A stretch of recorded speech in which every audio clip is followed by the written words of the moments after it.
अस्सलाम वालेकुम everyone, welcome to my YouTube channel.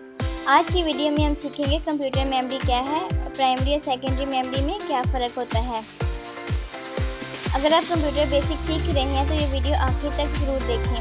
Computer memory वो जगह होती है जहाँ कंप्यूटर डाटा और इंफॉर्मेशन को स्टोर करता है। जब भी हम कोई फाइल, वीडियो, फ़ोटो वगैरह सेव करते हैं तो वो कंप्यूटर की मेमोरी में सेव हो जाती हैं। मेमोरी की दो इकसाम होती हैं, प्राइमरी मेमोरी और सेकेंडरी मेमोरी।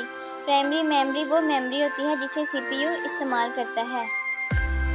प्राइमरी मेमोरी की दो इकसाम होती हैं, रैंडम एक्सेस मेमोरी और read only memory.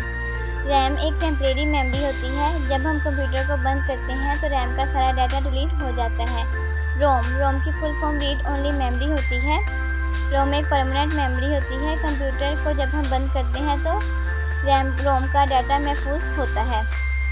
Secondary memory वो मेमोरी होती है जो लंबे अरसे तक महफूज रहती है। मिसाल के तौर पर hard disk, USB, memory card वगैरह।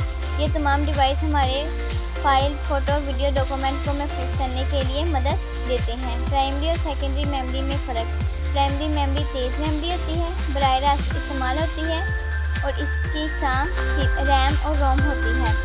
सेकेंडरी मेमोरी ज़्यादा स्टोरेज देती है, लंबे अरसे तक महफूज रहती है और डाटा को लंबे अरसे तक महफूज रखती है। अगर आपने आज की वीडियो से मज़ीद मालूमात हासिल की हो तो हमारे चैनल को लाइक करें, सब्सक्राइब करें और अपने दोस्तों के साथ शेयर करना